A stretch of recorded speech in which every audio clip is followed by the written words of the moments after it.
오늘 금요 능력 기도에 오신 여러분을 환영하고 축복합니다. 큰 은혜가 있기를 바랍니다.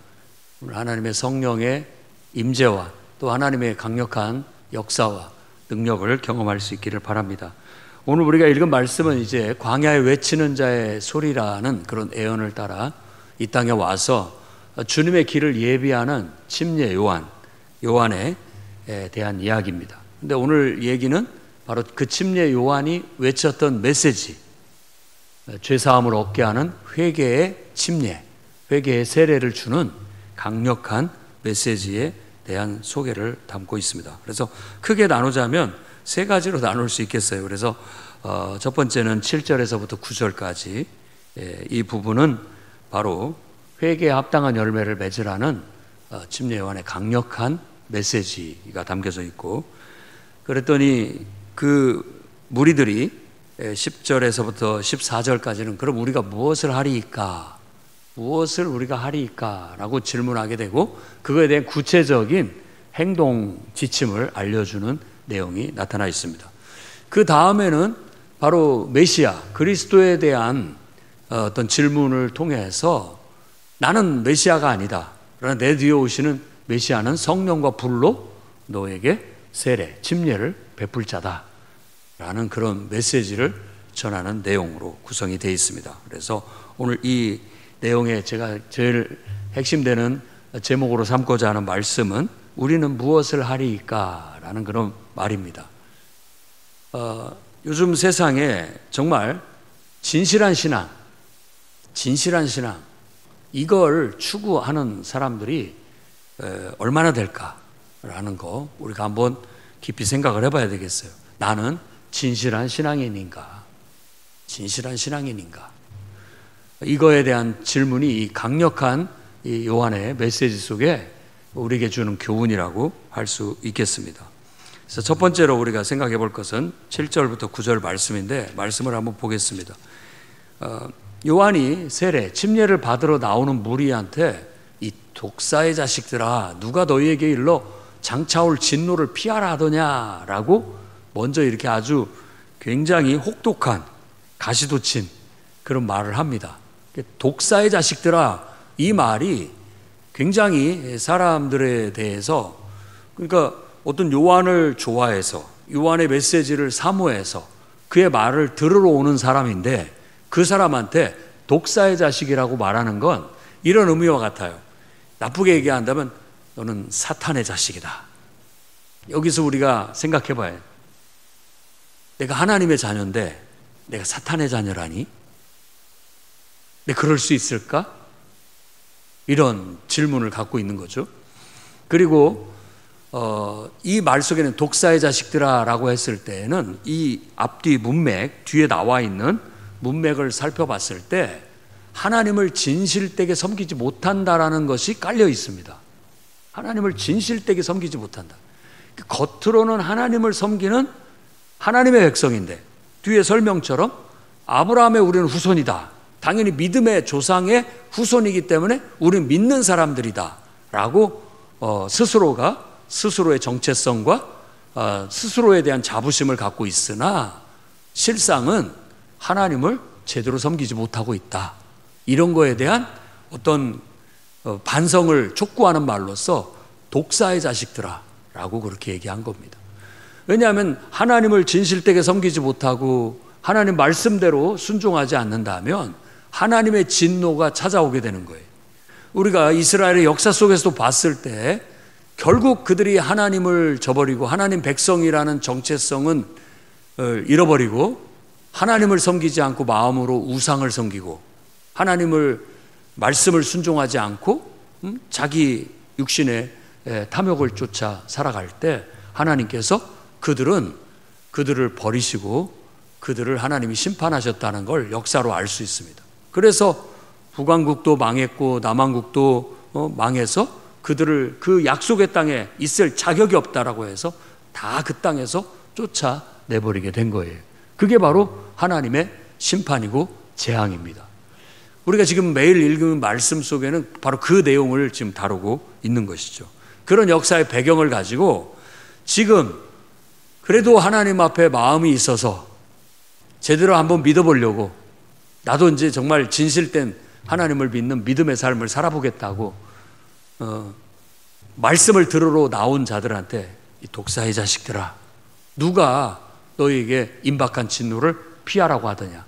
말은 너희가 지금 재앙이 무서워서 재앙을 피하려고 이곳에 나와왔구나. 하지만 회개에 합당한 열매를 맺지 아니하면 다 찍혀 불에 던져질 것이다 라는 아주 혹독한 강력한 메시지를 전합니다. 오늘날도 우리가 이런 말씀을 생각해 봤을 때 우리도 마찬가지라고 생각합니다. 우리도 좀 하나님을 믿어보려고 교회에 옵니다. 그렇죠? 그래도 나도 하나님을 잘 믿고 정말 죄사함 받고 또 은혜도 받고 축복도 받고 또 천국도 가고 싶은 그런 소망 속에 나오는 거예요. 그런데 그런 사람한테 이 독사의 자식들아, 이 마귀의 자식들아, 너 누가 말해줘서 그런 어떤 지옥의 형벌을 피하려고, 하나님의 심판, 재앙을 피하려고 여기에 나왔더냐. 하지만 여기에 나왔다고 한다면 진정으로 하나님을 믿는 사람답게, 하나님의 백성답게 합당한 행실을 해라. 그렇지 않으면 다 소용없다 라고 지금 강력하게 얘기하는 거예요. 그렇습니다. 오늘날 우리 기독교가 한국에서는 크게 융성이 돼서 곳곳마다 교회가 있고 세종 땅에도 수백 개의 교회가 있습니다. 너무나도 감사한 일이죠. 하나님을 믿는 사람들이 많다라는 거. 이스라엘을 한번 생각해 봅시다. 이스라엘은 아브라함의 후손이니까 다 믿는 사람들이에요. 다 믿는 사람들이에요. 그런데 그 아브라함의 후손들 속에 불신자들이 있다는 거. 이건 한번 우리가 냉정하게 생각해 봐야 할 필요가 있다라는 것입니다. 그들을 보고 바로 독사의 자식이라고 얘기한 거죠. 믿는 무리 속에 있기는 하나 진정으로 하나님을 믿지 못하고 섬기지 못하는 그런 신앙으로는 천국 갈 수 없다. 구원받을 수 없다. 하나님을 기쁘게 할 수도 없고 하나님을 만족해 할 수도 없다. 우리의 인생이 이와 같이 하나님을 진실되게 섬기지 못함으로 인해서 우리의 삶은 하나님의 심판과 지옥의 형벌을 앞두고 있다. 도끼가 이미 나무 뿌리에 놓여 있다. 그래서 합당한 열매 맺지 않은 나무는 다 찍어서 불에 던질 것이다 라고 그렇게 경고하고 있습니다. 그래서 우리도 우리 안에, 내 안에 이 마귀의 자식과 같은 것은 없는가? 나는 정말 하나님의 자녀인가? 이것에 대해서 좀 더 분명히 하라는 거예요. 분명하게. 하나님의 자녀면 하나님 자녀다워야죠. 당연히 내가 하나님의 자녀인데 하나님을 섬기는 건 당연한 거고, 매일 하나님 앞에 말씀을 통해서 그분과 소통하는 것 당연한 일이고, 기도하는 것 당연한 일이고, 예배하는 것 당연한 일인데 하나님을 섬긴다고 말로 하면서 이러한 모든 하나님을 섬기는 행위들은 하지 않고 멀리하고 오히려 자신의 일신의 안위와 일신의 쾌락과 유익을 위한 일들에 치우쳐서 살아가게 된다면 우리는 겉모습은 하나님의 자녀이나 속은 마귀의 자녀일 수 있다. 이러한 냉정한 우리 자신들을 성찰해 볼 수 있는 그런 말씀이라고 볼 수 있겠습니다. 그래서 그런 시간이 되었으면 좋겠습니다. 여러분 내면을 한번 살펴보십시오. 나는 진실한 믿음의 자손인가? 나는 정말 하나님의 자녀인가? 거기에 걸맞게 나는 행동하고 있는가? 오늘 이 자리에 나온 여러분들은 다 거기에 걸맞는 분이라고 믿습니다. 늘 겸손해서 부족하다라고 말씀하시지만 하나님 앞에 더 예배하려고 힘쓰고 더 가까이 나가려고 힘쓰고 기도하려고 힘쓰는 여러분들의 모습이야말로 진정한 하나님의 자녀가 아니면 누가 하나님의 자녀겠습니까? 이 열매를 보고 알 수 있다라고 성경은 말하고 있는 거예요. 그런데 그러지 못한 사람들이 있기에 바로 이런 침례 요한의 메시지는 오늘날도 똑같이 한국 교회에 주시는 메시지고 우리 교회에 주시는 메시지라고 볼 수 있겠어요. 정말 우리 마음속에 의심과 또 불신과 또 하나님보다 더 의지하는 것들이 너무 많아서 하나님이 있을 자리가 없게 살아간다면 우리가 어떻게 하나님의 자녀라고 할 수 있겠습니까? 그야말로 마귀의 자녀죠. 세상의 자녀고. 그러니까 이건 말로 되는 게 아니라 실제 행동으로 보여줘라는 겁니다. 여러분의 신앙, 행동으로 보여주십시오. 여러분이 정말 하나님의 자녀라고 말한다면 하나님의 자녀다운 모습을 보여주시라라는 그런 메시지로 우리가 교훈을 삼을 수 있겠습니다. 두 번째로는 10절부터 14절 말씀인데, 이렇게 정말 단호한 얘기를 듣고 아이 기분 나빠 하고 뛰쳐나가는 사람이 있다면 거기서 이제 끝나는 거죠. 말씀의 경고, 말씀의 책망을 듣고 너희 그렇게 믿으려면 때려쳐라 뭐 이런 말이라든지, 그게 믿는 거냐? 그게 믿는 거냐?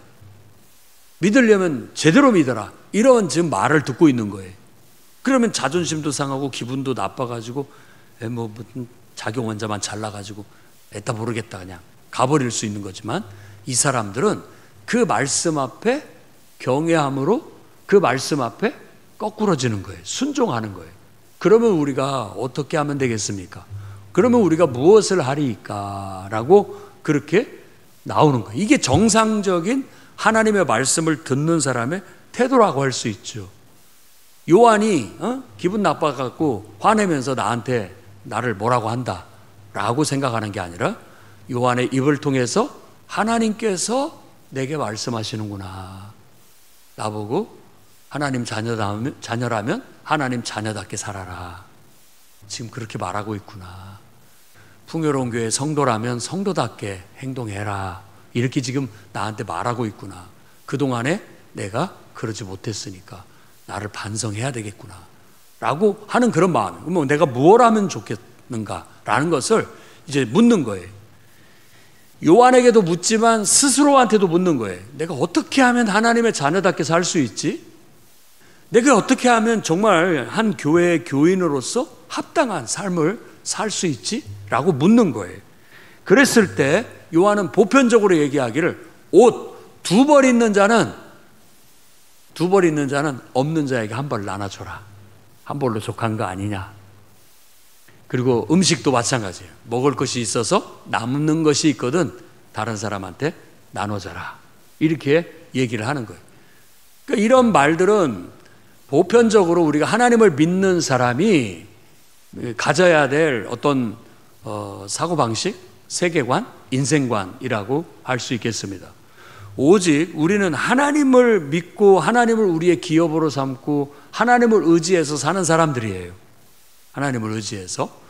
그리고 하나님이 창조한 모든 사람들이 다 그와 같이 하나님의 은총 속에서 돌봄을 받고 모두가 다 골고루 또 화평하게 평화롭게 다 잘 사는 것이 하나님 아버지께서 꿈꾸는 진정한 세상의 모습일 것이다 라고 그렇게 여겨집니다. 그런데 인류의 역사가 가만히 보면 뭐 언제부터라고 할 것 없이 고대로부터 지금까지 온갖 탐욕 속에 자기의 아성을 쌓고 자기만의 어떤 세계를 구축하는데 혈안이 되어 있습니다.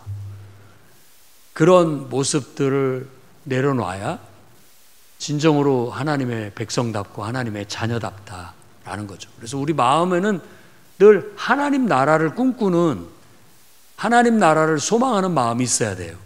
그래서 이런 말씀을 가지고 욕심 버리고 살아라 라는 교훈도 얻을 수 있고, 하지만 우리가 무슨 공산주의와 같이 그냥 뭐 다 똑같이 일하고 똑같이 골고루 나눠 가진다, 이상은 좋지만 똑같이 일을 안 해요. 다 똑같이 일을 안 해. 너도 안 하니까 나도 안 해. 그러니까 능률이 확 떨어지는 거죠. 생산성이 확 떨어지는 거고. 나눠 가질 것도 없어. 늘 궁핍함과 이런 게. 그러니까 이런 것들도 폐단이에요. 인간의 악함으로 인한 폐단. 그러면 노력하는 만큼 많이 노력하는 사람 많이 가져갈 수 있어. 해서 열심히 노력해서 많이 가져가는 것이 어떻게 보면 더 정의로워 보여요. 그런데 거기에 우리는 하나를 더, 신앙인들은 더 더해야 됩니다. 나름대로 성실히 노력하고 노력하는 만큼의 충분한 생산성과 충분한 보상을 받는 것이 어떻게 보면 이 세상에 있는 경제의 정의예요. 성실히 일하고 노력하는 만큼 더 많은 시간을 투자하고 더 많은 노력을 한 사람에게 더 많은 것이 가는 것이 경제적인 정의죠. 당연히 그런 세상이 되는 것은 정말 바람직할 거예요. 근데 이제 세상 구조가 부조리해서 그런 것들이 잘 안 되다 보니까 여러 가지 공권력이 동원돼서 그 문제를 바로잡아 보려고 하고 또 많이 하지만 인간의 이 악한 마음이 만일 정말 하나님 앞에 겸손하고 하나님 말씀 앞에 굴복하지 않는다면 이 문제는 해결이 안 됩니다. 어떤 법으로 제지를 하고 어떤 제도로 제지를 하더라도 악용하려면 한도 끝도 없이 할 수 있기 때문에 안 돼요. 여기를 막으면 저쪽에서 붉어지고 저기를 또 누르면 또 이쪽에서 붉어지고 사방군데가 다 붉어지기 때문에 안 돼요. 정말로 온 세상이 변화되기를 바라는 건 정말 하나님을 진실하게 믿는 신앙 속에서의 바로 정의, 그것이 가장 완벽하다고 믿어요. 근데 여기도 이제 맹점이 있는데 오늘 말씀처럼 이렇게 되려면은 한 사람 한 사람이 진실한 신앙을 가져야 되는데 그것도 우리가 현실 속에서 이뤄나가기가 쉽지 않더라. 교회를 나오고 전도를 해서 한 사람 한 사람이 오늘 찬송 부른 것처럼 신실하고 진실한 신앙을 가지고 하나님 무서운 줄 알고 하나님 말씀 앞에 이렇게 굴복할 줄 알고 순종할 줄 아는 그런 진실한 신앙이라면 하나님의 성령의 역사로 말미암아서 모두가 다 골고루 성실하게 일하고 노력하는 만큼의 대가를 받고 또 내가 충분히 그걸 누리면서 쌓아놓고 살 수도 있지만 내가 스스로가 하나님의 말씀을 받고 은혜를 받고 감명을 받아서 노력했는데도 불구하고 얻지 못하는 사람들을 배려해서 나눠주는 자발적인 마음의 실천이 있다면 꼭 세금으로 뜯어가서 나눠주지 않아도 제도적으로 어떻게 해갖고 강제적으로 해서 그 사람들을 도와주지 않아도 알아서 성령의 감동을 따라서 하나님 자녀답게 하나님 백성답게 내가 노력해서 내가 얻은 거지만 내가 다 누릴 수 있는 것이지만 그래도 나에게는 충분한 것이 있으니까 일부를 띄어서 나눠주려는 나눔의 실천, 이거야말로 진정으로 은혜 받은 진실한 신앙인이 가져야 될 그런 실천해야 할 덕목이고 정신이라고 할 수 있겠습니다.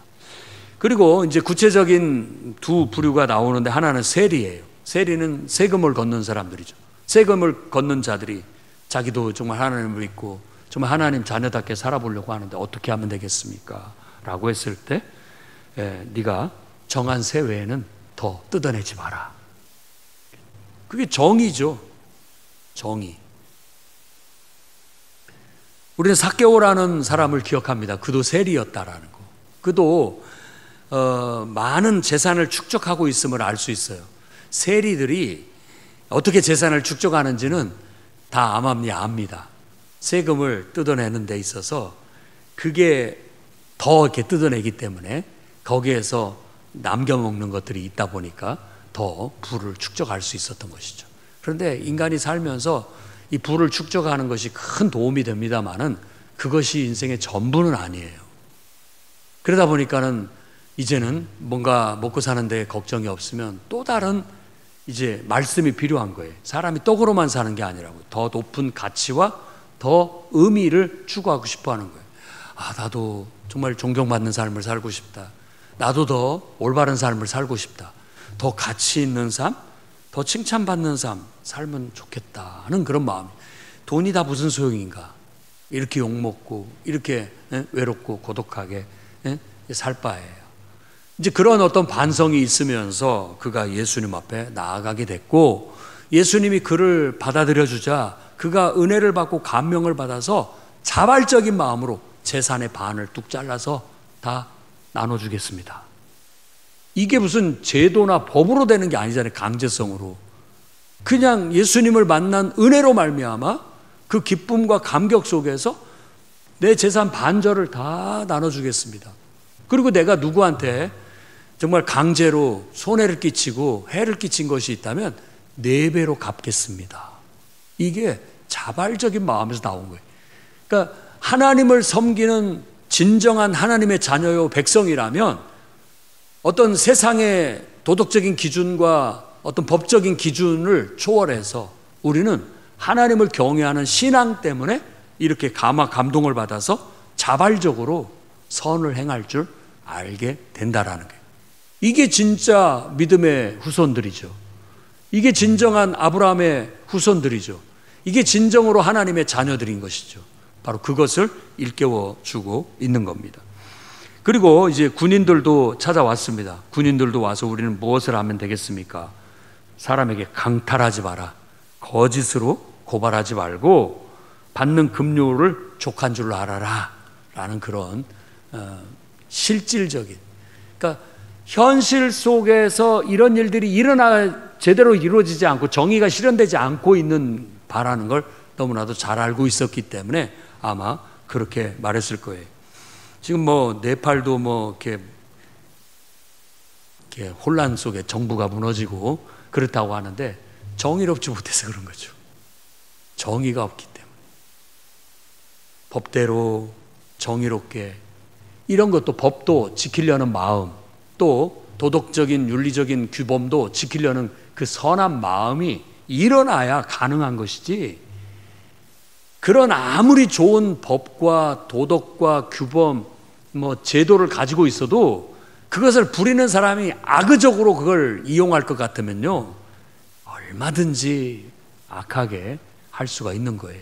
그러니까 세상은 이 마음을 다루지 못해요. 법으로는. 하나님만이 그걸 다룰 수가 있습니다. 우리 영혼을. 하나님 앞에서 부끄럽지 않게, 하나님이 싫어하는 일을 하지 않고 하나님이 기뻐하시는 일을 하도록 군인들에게도 강탈. 군인이니까 어떤 싸움을 잘하고 칼을 차고 다니고 무력을 행사할 수 있는 사람들이지만 무력을 행사하는 걸 함부로 하지 말아라 라는 것이죠. 그리고 그때 당시만 해도 군인 하면은 옛날처럼 똑같죠. 지금은 민관 군이지만 옛날에는 군관 민이었잖아요. 백성들의 말은 씨알도 안 먹히지만 이 군인들 말빨은 아주 한마디에 산천초목도 다 떨던 시절이 있었잖아요. 그런 입장에서 자기가 없는 죄도 만들어서 고발해갖고 감옥에 가둬버릴 수도 있고, 없는 죄도 뒤집어 씌워서 몰아가지고 죄인으로 몰아서 간첩으로 몰아서 죽일 수도 있는 거고, 이런 일들 하지 마라 라고 했죠. 그리고 받는 급료를 족한 줄로 알아라 라고 얘기하고 있는 것이 그만큼 비리가 많이 있다라는 걸 알 수 있죠. 군인들이 가가지고, 군이 최고니까 가가지고 야 이거 군대에서 좀 써야 되니까 이거 좀 헌납해 해서 뜯어가는 일들이 많이 있었다고 볼 수가 있습니다. 그런데 그 총칼 앞에 누가 그걸 거부합니까?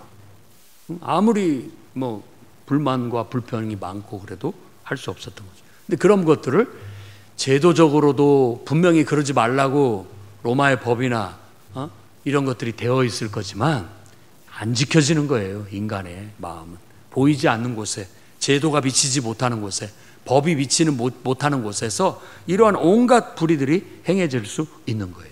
그런데 이런 마음도 하나님을 믿고 하나님을 섬기면 제도를 떠나서 이런 모든 것들이 바뀝니다. 폭력도 정말 정의를 위해서만 행사하지 함부로 행사하지 않습니다. 그리고 정말 선한 마음을 가지고 있어서 남에게 해끼치지 않으려는 그런 마음, 남에게 도움을 주려는 그런 선한 마음들이 신앙으로부터, 우리 안에 있는 거룩한 영, 하나님으로부터 주어지게 돼서 거기에 합당한 열매를 맺게 되는 거예요. 그랬을 때 그가 하나님의 자녀고 하나님 백성이고 교회 다니는 사람이고 예수 믿는 사람이지. 이런 열매들이 전혀 느껴지지 않는다면 이게 어떻게 하나님 자녀라 알 수 있겠느냐. 거짓말하지 마라. 너는 독사의 자식이다. 죄의 자식이다. 이렇게까지 말하고 있는 거예요. 우리는 이런 말씀에 두렵고 떨림을 갖고, 오늘 우리도 내가 하나님 믿는 백성으로서 지금 나는 무엇 하면 될까? 이걸 한번 질문해보고 여러분들도 주님이 여러분에게 뭔가를 답변해 주시는 그 소리를 들을 수 있기를 바랍니다. 너는 좀 이렇게 해라. 너에게 내가 이것을 줬으니 네가 이걸 이렇게 좀 사용해라. 나는 너에게 이걸 맡겨줬으니까 너에게 이런 은사와 축복을 내가 내려줬으니까 너는 이것을 통해서 남을 도와라. 사람을 섬겨라. 그래서 나에게 하나님께 영광을 돌려라 라고 말씀하실 거예요. 그 음성을 듣는 은혜로운 시간이 되기를 바랍니다. 자, 마지막으로는 침례 요한에게 이와 같이 막 사람들을 일깨우고 기분은 나쁘지만 나쁘지가 않아요. 속이 시원해. 왠지 모르게 우리가 듣고 싶은 얘기를 지금 해주는 것 같고 우리에게 꼭 필요한 말씀을 해주는 것 같아서 말씀은 거칠지만 정말 좋아요. 그러니까 이 사람이 메시아인가? 이렇게 생각을 했던 거예요. 요한은 분명하게 말합니다. 그래서 요한이 15절부터 17절까지 말씀은 내가 그리스도가 아니다.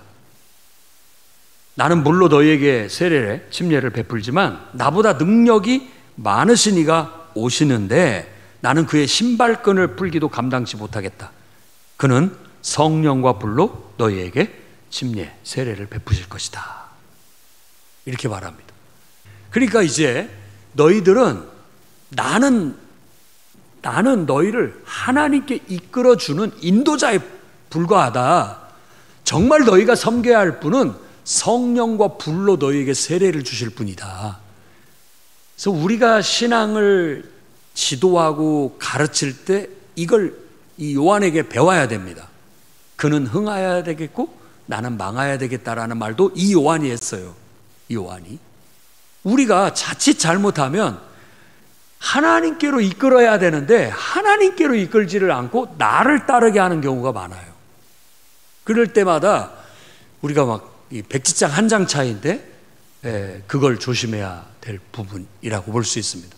사람들이 우리가 훌륭한 일을 하고 훌륭한 가르침을 펼 때 우리를 존경하고 존중하며 따르게 되는 거예요. 그랬을 때 우리는 살짝 비켜서면서 그리스도께 인도해야 된다. 그리스도를 섬기고 그리스도의 인도함을 받고 그리스도의 제자가 돼야 된다라는 거예요. 나는 너에게 하나의 모범을 보여줄 수 있고 너에게 있어서 어떤 조언과 코칭은 해줄 수 있지만 진정으로 나나 너나 똑같이 우리가 하나님을 섬기는 거다라는 그 정신을 놓치면 안 됩니다. 그리고 여기 말씀에서 우리가 얻을 수 있는 교훈은 이제 우리가 예수 그리스도의 제자가 되고 예수 그리스도의 가르침을 따르고 이제는 예수님을 섬기는 사람이라고 한다면 우리는 이 말씀 속에 나와 있는 것처럼 성령으로 침례를 받아야 됩니다. 불과 성령으로, 성령과 불로 침례를 받아야 돼요. 그 말은 요한은 겉으로 내가 사람을 판단해서 이런 말 저런 말을 할 수 있고 내가 해줄 수 있는 건 물론 침례를 주는 정도지만 하나님은 너희의 영혼 속에 파고들어서 성령으로 불같은 성령으로 너희를 완전히 태워서 새 사람으로 만들어줄 거라는 얘기인 것이죠. 우리가 진정으로 참으로 하나님을 믿는다면 예수 그리스도의 복음을 받아들이고 믿음을 갖는다면 우리는 철저히 회개하고 내가 죄인인 것을 철저히 회개하고 주님께 내 삶을 전적으로 헌신함으로 주님이 약속하신 성령으로 충만함을 받게 됩니다. 그래야 우리가 거듭난 하나님의 자녀가 될 수 있어요. 성령 받지 못한 사람들은 온전한 신앙생활을 하기에 취약하다라고 말할 수 있는 거죠. 근데 뭐 성령을 누가 받았고 누가 못 받았냐 어떻게 알 수 있습니까? 라고 말할 수 있겠습니다. 그럴 때 우리가 이제 보통 사도행전 2장에서 오순절날 성령이 처음 임한 걸 우리가 봤잖아요. 그래서 그 성령의 충만함을 우리가 추구해야 돼요.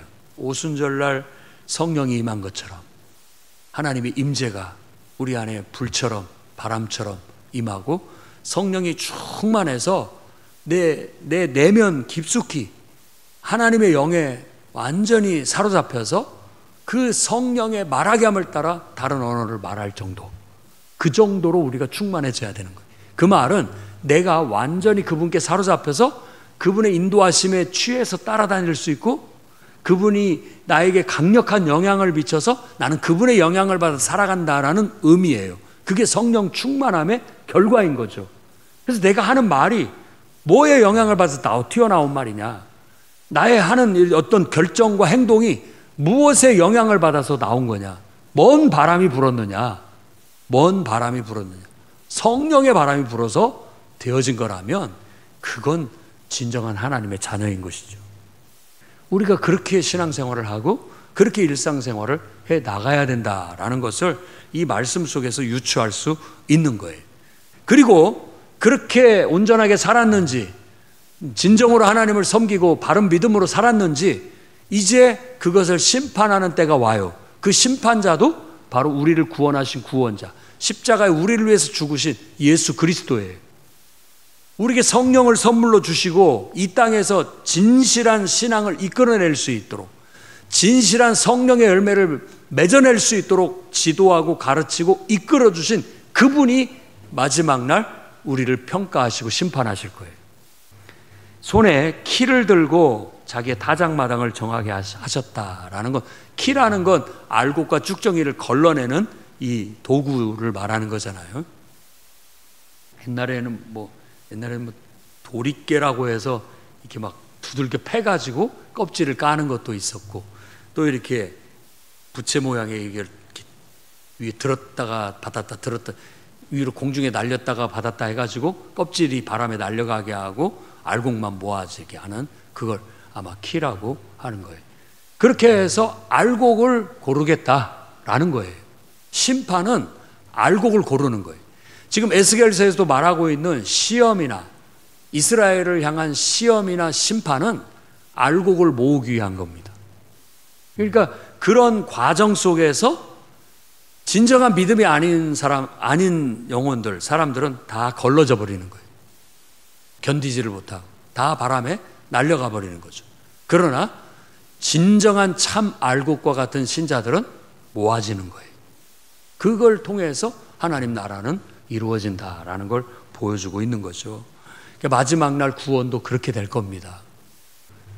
우리가 살아가는 이 세상이 종말을 향해서 가고 있다면, 이 종말을 하고 가고 있을 때 하나님을 믿는 사람들이 많아지게 될 것이고, 그 많아진들 속에서 또 여러 가지 시험과 시련을 통해서 알곡과 쭉정이가 갈라지게 될 것이고, 마지막 날에는 결국 하나님께서 다 추수하는 날, 알곡은 모아 곳간에 드리는 것처럼 천국에 드리게 될 거라는 걸 은유적으로 얘기하고 있는 거예요.